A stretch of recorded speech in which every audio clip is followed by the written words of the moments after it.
सबसे पहले कुछ महत्वपूर्ण बातें करेंगे एग्री के बारे में। जैसा कि हम लोग जानते हैं कि हमारा भारत कृषि प्रधान देश है। एग्री डिपार्टमेंट से अगर हम लोग देखा जाए तो सबसे ज्यादा हम लोगों को गांव और ग्रामीणों का देश है, और हम लोग ज्यादातर पहले स्थिति देखते थे तो 70% लोग डिपेंड अपॉन कृषि पर थे, एग्रीकल्चर पर ही डिपेंड थे 20% लोग। लेकिन आज के दौर में धीरे धीरे इनमें इम्प्लीमेंट आया, कुछ डेवलपमेंट अलग आया, तो आज 60% अभी भी हमारे जितने भी ग्रामीण वासी हैं वो 60% खेती पर ही निर्भर करते हैं। और यहाँ पे देखते हैं कि अगर हमारे देश में अगर खेती न हो तो उतना भी ज्यादा उद्योग धंधे नहीं है जिससे कि हर ग्रामीण को, हर पब्लिक को गुजर बसर चल सके। यानी हम लोग कह सकते हैं एक सिंपल भाषा में कि मतलब कृषि हमारे देश का एक रीढ़ है। अगर कृषि नहीं हो तो हम लोग को हाल बेहाल हो जाएगा। तो हम लोग सबसे पहले जाने कि आज दो प्रकार का फसल हम लोगों के लिए बहुत इंपॉर्टेंट है, धान और गेहूं। अभी हम लोगों का सीजन है धान का, स्पेशलिस्ट है। और धान जिस प्रकार से हम लोग पैडी को उपयोग कर रहे हैं, हर प्रकार के क्वालिटी आ रहे हैं, यहाँ तक कि देख रहे हैं कि हाइब्रिड आ रहे हैं, कम समय में जल्द से जल्द हो जाए। पानी का अभाव है, बहुत तरह की समस्याएं हैं। अभी ढंग से नलकूप की उत्तम व्यवस्था भी कहीं कहीं नहीं है। बहुत सारे नहरी क्षेत्रों पे नहरों के आधार पर खेती कर रहे हैं। तो अभी भी जितना होना चाहिए वो मतलब पहले की अपेक्षा डेवलपमेंट हुआ है, कुछ और आगे नया भी होगा। लेकिन हमारी वेस्टेज के माध्यम से भी कुछ नया भी होगा। जो भी हमारे प्रोडक्ट्स आए हैं तो क्या, कहाँ पे कैसे यूज करना है, इसके बारे में भी जानेंगे। तो हम लोग जैसा जानते हैं कि अगर खेती को हम लोग नर्सरी में तैयार करते हैं, सबसे पहले हम लोग उसका धान का बीज रोपण करते हैं। तो उसके जो हम लोग तैयार करते हैं, तो यहाँ पे देखते हैं कि ग्रामीण लोगों को हम लोग को मतलब 1 एकड़ में लगाना है, 4 एकड़ में धान के पौधे को लगाना है। तो उसका जो हम पहला अवस्था में तैयार करते हैं तो वो ढंग से उसके लिए भी प्रॉपर जमीन नहीं दे पाते हैं। ये छोटा सा संकरा जगह में 22 गज में 20 गज में तैयार कर लेते हैं। पता चलता है कि वो ढंग से तैयार नहीं हो पाता है, तो हष्ट-पुष्ट नहीं होगा। पहला ही नर्सरी तैयार नहीं होगा तो आगे कितना बड़ा अच्छा तैयार होगा। लेकिन हम लोग जानते हैं कि एक उचित पौधे के लिए धान का nitrogen, phosphorus, potash, zinc, sulphate and sulphur dioxide, इतने तरह की पोषक तत्वों की जरूरत होती है। एक धान के पौधे के लिए लगभग 5 प्रकार के तत्वों की जरूरत होती है। जिस प्रकार से हम लोग को एक बॉडी को चलाने के लिए 5 मल्टीविटामिन का 5 तत्वों की जरूरत होती है। एक शरीर को भी 5 तत्वों से विलीन होकर भी तैयार होकर के ही एक बॉडी का निर्माण होता है। लाइक उसी प्रकार पौधा भी 5 स्टेप्स में उनको मल्टीविटामिन चाहिए। अब हम लोग अभी देखते हैं कि हमारा भी उसी तरह का मल्टीविटामिन एग्री में भी है। एग्री का जो भी है प्रोडक्ट्स वेस्टेज में, वो भी 5 से 7 प्रकार के हैं। लेकिन किस समय में कैसे प्रयोग करना है उसके बारे में भी जानेंगे।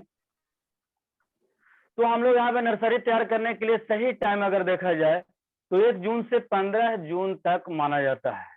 लेकिन हाइब्रिड की वजह से किसान भाई लोग लेट से भी नर्सरी लगा लेते हैं। अलग अलग राज्यों में अपने धान का जो बीज है वो क्वालिटी के अनुसार 15 से 20 मई तक भी इसकी बुआई करते हैं। मिट्टी का अगर देखा जाए तो उसका पीएच मान का लेवल अगर देखा जाए तो 5.5 से 5.5 से 6.5 तक एक उत्तम क्वालिटी का माना जाता है। अगर पीएच मान देखा जाए तो जैसे जैसे किसान एजुकेटेड होते हैं तो अपने सबसे पहले के अनुसार अपने मिट्टी के भी जांच करते हैं कि अभी हमारी मिट्टी की ताकत वैल्यू क्या है। तो उसका पीएच मान देखते हैं तो 5.5 से 6.5 तक उत्तम कोटि को माना जाता है।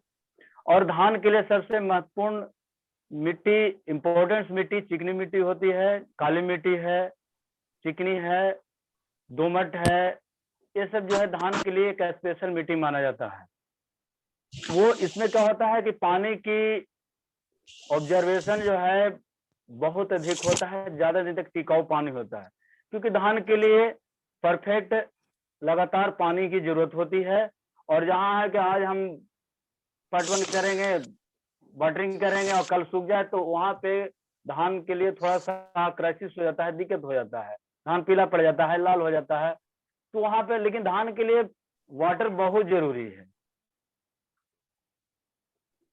धान के अगर टेम्परेचर देखा जाए तो हार्डली 35 डिग्री तक इसका टेम्परेचर होना चाहिए। 35 डिग्री से नीचे हो, लेकिन 35 से ओवर नहीं होना चाहिए, नहीं तो धान आपका लाल हो जाएगा। लास्ट 35 डिग्री बहुत काफी है, लेकिन अलग अलग राज्यों में अपना अपना टेम्परेचर है, उसी टेम्परेचर के अनुसार धान का बीज बोते हैं, लेकिन हार्डली 35 डिग्री टेम्परेचर चाहिए। अगर नर्सरी हमको तैयार करना है तो हम लोगों को 22 से 25 दिन तक अगर माना जाता है कि 22 से 25 दिन तक खेत को हम पानी भर के रखेंगे, उसको सड़ाएंगे, गलाएंगे, गोबर की खाद डालेंगे, जो भी हम लोग को ग्रामीण क्षेत्रों में होता है। लेकिन यहाँ तो 8 से 10 दिन में भी तैयार कर देते हैं, लेकिन एक उच्चतम माना गया है, लेकिन आज नहीं कर पाते हैं क्योंकि हाइब्रिड जिस तरह से आ गया है तो उतना ज्यादा टाइम नहीं दे पाते हैं, और हर किसान चाहते हैं कि कम समय में हम लोग को ज्यादा से ज्यादा फसल की उपज हो। तो हम लोग जो भी हम लोग तैयार करेंगे तो प्रति एकड़ के हिसाब से अगर हम लोग को बीज को अगर डालना है तो प्रति एकड़ के हिसाब से अगर देखें तो 5 केजी बहुत काफी है। 4 से 5 किलोग्राम प्रति एकड़ के लिए बहुत काफी है, लेकिन यहाँ पे तो 10 से 15 किलो डाल देंगे। यही कारण है खेती का पिछड़ापन, सही ढंग से नहीं दे पाते हैं उसको। अगर पौधों को देखा जाए तो यहाँ पे बीजारोपण करने के बाद जो भी फर्टिलाइजर हम लोग डालते हैं तो उर्वरक के साथ हम लोग एग्री 82 का भी, एग्री का जो भी हमारा प्रोडक्ट्स हैं जैसे प्रोटेक्ट है, नैनोटेक है, एग्री ह्यूमिक ग्रेन्युल्स हैं, वो अपने जितने हिसाब से हम लोग उसका तैयार करेंगे बीज को, वो हिसाब से आप जितना एरिया में बनाएंगे। जैसे अगर एरिया देखा जाए तो अगर हम लोग को कम से कम खेती तो कम से कम 2 एकड़ 3 एकड़ तो हर इंसान करते हैं। धान की खेती तो भाई 5 कट्ठा 10 कट्ठा तो हो नहीं सकता, एकड़ में ही होता है, कम से कम 1 से 2 एकड़ जरूर लगाते हैं। तो कहीं कहीं देखते हैं कि डिसमिल में भी देखते हैं तो कहीं 3 कट्ठा का 1 डिसमिल होता है, 3.25 होता है, 3.5 होता है। जैसा आपका एरिया रहेगा उस हिसाब से अपना उसका बीजारोपण करेंगे। और जितना फ्री स्टाइल में करेंगे, फ्री स्टाइल में बीजारोपण करेंगे जिससे कि मतलब एक दूसरे से उसको फैलने का मौका मिले, तभी आपका वो हष्ट पुष्ट तैयार होगा, तब प्लांटेशन करेंगे उसका। अगर आप देखा जाए कि कम दिनों में धान भी अभी बुआई होती है, यानी 2 प्रकार का होता है, एक कम दिन में 120 दिन और ज्यादा से ज्यादा 150, 150 दिन में ही 2 फसल। जो हम लोग देखते हैं कि मोटा धान होता है, मोटा चावल वाले धान लोग रोपते हैं, हाइब्रिड रोपते हैं, तो कुछ समय अधिक लेता है। कम से कम 120 दिन में आपका तैयार हो जाएगा और सेकंड 150 दिन में आपका तैयार होगा। अब किसान अपने अपने स्थिति के अनुसार समझते हैं जो उनको रुपाई करना है। अगर देखा जाए कि चावल की खेती में भारत का दूसरा स्थान है, पहला स्थान चाइना है और दूसरा स्थान चाइना है। अगर राज्य में देखा जाए तो पश्चिम बंगाल सबसे नंबर 1 है। अगर और थोड़ा सा एक महीन ढंग से अगर देखा जाए, थोड़ा सा इंटरनली ढंग से देखते हैं, तो अगर 1 केजी चावल हम लोगों को अगर उपज करनी है 1 केजी, तो उसके लिए 1500 लीटर पानी की जरूरत होती है। 1 केजी चावल तैयार करने के लिए 1500 लीटर पानी की जरूरत होती है। तो सोच लीजिए कि एकड़ में अगर हम लोग को तैयार करना है तो कितने लीटर पानी की जरूरत होती है। यही कारण है कि हमारा वेस्टेज एग्री 82 और एग्री एक्वा जेल को लाना पड़ा, क्योंकि अभी हम लोग को जिस तरह से पानी की क्राइसिस है, अगर ये क्राइसिस को दूर करना है तो एग्री 82 और एग्री एक्वा जेल का ही प्रयोग करें। एक बार फिर से रिवाइज कीजिए। के पीछे वाला बताया उसे एक बार फिर से रिवाज करिए सर, हम नहीं समझ पाए sir. Once again I replied. Yes मैं बोल रहा था कि अगर 1 केजी चावल यानी जितना होता है अगर धान अगर बुआई करते हैं प्लांटेशन, तो अगर उसको तैयार करने के बाद उसको हम तैयार करते हैं चावल के रूप में, तो 1 केजी चावल अगर होता है तो उसके लिए पौधों को 1500 लीटर पानी की जरूरत होती है। तो सोचना ये होगा कि हम लोग को कितना ज्यादा धान के पौधों के लिए पानी की आवश्यकता है। कुछ प्रॉब्लम्स आते हैं धानों की खेती में, कुछ ऐसी बीमारियां हैं जैसे ब्लास्ट है, नेक ब्लास्ट है, शीत ब्लाइट है, रतुआ है, लीफ स्पॉट है, कंडुआ है, शीत रोग जैसे फंगस आते हैं। 5-6 तरह का फंगस प्रॉब्लम्स आते हैं। इसको भी हम लोग कैसे वेस्टेज प्रोडक्ट्स के द्वारा हम लोग इसका हल करेंगे, ये भी आगे देखेंगे। अब हम लोग आते हैं यहाँ पे कि ज्यादा खेत में खरपतवार हो जाता है, घास हो जाता है, जैसे मोथा है या कई प्रकार का और भी खरपतवार होते हैं, तो इसको नाश भी करना है। तो अभी तो हम लोगों को खरपतवार नाशी हम लोगों को पास है नहीं, तो उसके लिए थोड़ा सा किसान लोग भाइयों को हम जानकारी देना चाहेंगे ताकि ज्यादा से ज्यादा खरपतवार ना हो। तो उसके लिए हम लोग नॉमिनी गोल्ड आता है खरपतवार नाशक, एंड काउंसिल एक्टिव आता है खरपतवार नाशक है। अगर हम लोग चाहेंगे तो इसको यूज करके हम लोग पहले ही खरपतवार को नाश कर देंगे। उसके बाद हम लोग खेती की प्लॉइंग करेंगे यानी जुताई करना शुरू करेंगे। तो यहाँ पे हम लोग देखते हैं कि सबसे पहले हम लोग को स्टार्ट होता है खेत की जुताई से शुरू करते हैं। तो ज्यादा पानी में कभी भी खेत की जुताई न करें। मतलब अगर हम लोग जो भी उसका बाउंड्रेशन किए हैं, बाउंड्री बनाया है खेतों को, तो हार्डली 3 से 4 इंच में ही करें। यानी अगर आपका जितना लेवल है, बाउंड्री है बनाया हुआ खेत का, उससे कम से कम 3 इंच नीचे वाटर होना चाहिए। उस स्थिति में आप खेत की जुताई करेंगे ताकि वो पानी किसी दूसरे के खेत में नहीं पहुंचे। अगर उससे अगर ज्यादा करते हैं तो आपको ढंग का मतलब जुताई नहीं होगा, क्योंकि जब भी हम लोग रोटावेटर से करेंगे या ऐसे करेंगे, नॉर्मली करेंगे, तो ढंग से अगर जुताई नहीं होगी तो जहां का तहां गड्ढा हो जाएगा, जहां का तहां उबड़ खाबड़ हो जाएगा, जिसके कारण आगे दिक्कत होता है। पानी का जब लेवल भागता है तो उस समय आपको परेशानियां होगी। तो जितना कम पानी में खेत की जुताई करें उतना ही बेहतर होगा।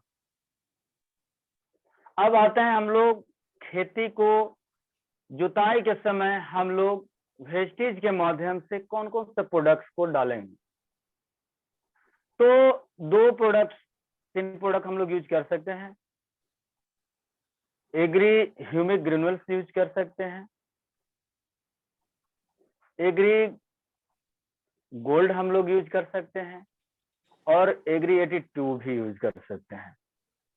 एग्री 82 भी यूज कर सकते हैं जहां पर देखते हैं कि हम लोग को पानी ज्यादा जल जमाव रहता है, या जहां पे कम जल है, कम है, तो वहां पे हम एग्री 82 भी कर सकते हैं और एग्री इक्वा जेल का भी यूज कर सकते हैं। सोच आपका होगा। अगर हम लोग को क्योंकि इसके पहले हम लोग मैं ये भी बताया था कि एग्री इक्वा जेल का प्रयोग हम लोग कहाँ करते हैं। पिछले बार मैंने इस चीज को बताया था कि किस प्रकार इक्वा जेल हमारे खेतों के लिए लाभदायक। हाँ सर बोलिए। ये मतलब जल जमाव रहेगा तो डालेंगे? दोनों परिस्थिति में उसका उपयोग होता है। Shubham ji, yes sir. आप पहले सुन लीजिए और नोट कीजिए कि आपको क्या पूछना है, नोट करते जाइए। लास्ट में आप क्वेश्चन पूछ लीजिएगा, बीच में डिस्टर्ब कीजिएगा, वो सही से बोल नहीं पाएंगे। इसलिए आप लास्ट में पूछ लीजिएगा क्वेश्चन, अभी लिखते जाइए क्या हाँ पूछना है, ठीक है? ज्यादा अच्छा रहेगा, ठीक है? Yes sir. ओके देखिए कंटिन्यू। विषम परिस्थिति में ही इक्वा जेल का प्रयोग किया जाता है। या तो हम लोगों को पानी की काफी आवश्यकता है, या तो ज्यादा से ज्यादा हम लोगों के पास पानी है जिसके कारण हमारा फसल बर्बाद हो रहा है, या कम पानी है तो भी मेरा फसल बर्बाद होगा। तो उस विषम परिस्थिति में ही हम लोग इक्वा जेल का प्रयोग करते हैं। लेकिन नॉर्मली हम लोग का अगर यूज करना है तो कम से कम एग्री 82 का जरूर प्रयोग करें। अब देखा जाए कि कितना एकड़ में कितना क्या डालना है भाई। तो प्रति एकड़ के हिसाब से अगर एग्री ग्रेन्युअल्स अगर हम लोग डालेंगे ह्यूमिक ग्रेन्युअल्स तो 5 से 8 केजी, जैसी आपकी खेती की स्थिति है, खेत का स्थिति है, मजबूत है तो 5 केजी, अगर थोड़ा सा कमजोर होता जा रहा है तो 8 केजी ह्यूमिक ग्रेन्युअल्स डालेंगे। एग्री गोल्ड हम लोग 200 ग्राम डालेंगे और एग्री 82 200 ml का प्रयोग प्रति एकड़ करेंगे। प्लॉइंग के समय जब हम प्लॉइंग करेंगे, जुताई करेंगे, उसी स्थिति में उसको हम अनफ्लैट फर्टिलाइजर के साथ उसका प्रयोग कर देंगे। जो भी हम फर्टिलाइजर डालते हैं, जैसे हम लोग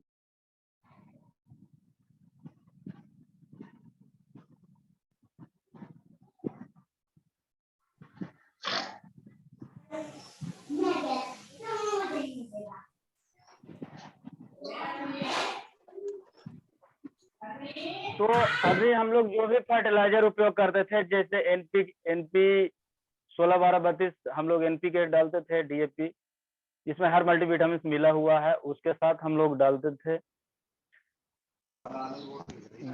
प्लॉइंग के समय। तो अगर हम लोग डीएपी के साथ यूज करते हैं, उसके साथ कुछ अन्य मल्टीविटामिन मिनरल्स डालते थे। तो अगर डीएपी जो भी हम लोग डालते थे पहले से, तो उसके साथ हम लोग ह्यूमिक ग्रेन्युअल्स, एग्री गोल्ड और एग्री 82 जो भी डोज मैंने बताया उसके साथ अगर डालते हैं और उसके बाद खेत की जुताई कर लेते हैं, खेत तैयार करते हैं, तो एक बेटर वहां पे रिजल्ट आगे देगा। अब आगे देखते हैं। अब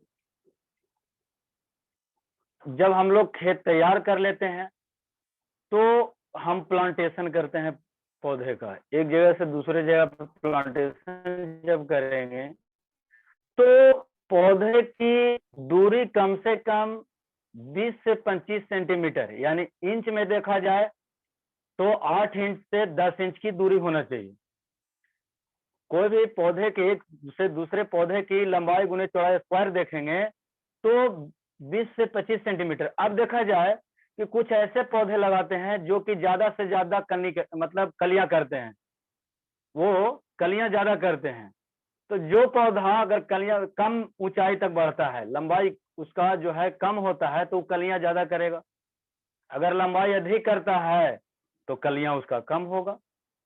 लेकिन यहाँ पे देखते हैं अपना मेथड से किसान देखेंगे कि हमारा किस प्रकार का पौधा है, कलियां करने वाला है या लंबा ज्यादा से ज्यादा लंबाई करना है। जैसे हम लोग देखते हैं कि राजेंद्र वन है, श्वेता है, ये सब लगाते हैं। मंसूरिया बौना मंसूरिया हम लोग खेती में लगाते थे, तो क्या है उसकी लंबाई कम होती है और गांच बहुत ज्यादा करता है, मोटाई उसका ज्यादा होता है, कली ज्यादा होता है। तो यहाँ पे भी देखते हैं कि जो पौधा ज्यादा से ज्यादा कली करता है तो कम से कम वो 25 से 30 तो जरूर रहेगा। अगर 25 से 30 अगर जो पौधा रहता है तो उसका अगर लेवल देखा जाए तो अगर कट्ठा तो करीब करीब आप लोग सभी कोई जानते ही होंगे। तो कट्ठा अगर देखा जाए तो जो 20 से 25 अगर कली करता है तो वो पौधा आपको 1 से 1.5 मन कट्ठा से उभर जाएगा, यानी 150 किलो से एभव जाएगा। अगर 25 के बाद 30 है, 40 है, अगर उसका कली करता है, बीच में देखा जाएगा क्या किनारे में अगर देखेंगे तो वो दिखाई देगा कि बहुत मेरा फसल बहुत मजबूत है, लेकिन नहीं, हमेशा बीच में देखिए, खेत के बीचों बीच जाकर देखें कि हम लोग के पौधों की साइज की कली क्या है। अगर वो हिसाब से अगर आपका कलियां होता है तो आपको 1.5 से 2 महीने कट्ठा, 1.5 महीने हार्डली जाएगा। अगर उससे ओवर होता है, 30 के पार जाता है तो 2 मन, 2.5 मन, 3 मन भी कट्ठा में जा सकता है। लेकिन वो जनरेशन पर डिपेंड करता है किस प्रकार का हम उसका बीजारोपण करते हैं।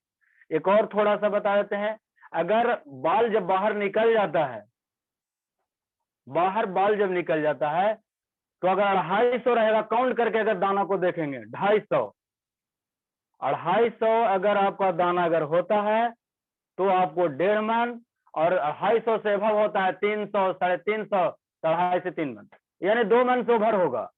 ये मैं काउंट करके देखा हूं जब मैं धान की खेती करता था। अब आते हैं पॉइंट पे। अब हम जब प्लॉइंग कर लेते हैं, खेत की जुताई कर लेते हैं, तो जब प्लांटेशन करते हैं तो 20 से 25 सेंटीमीटर की दूरी होना चाहिए।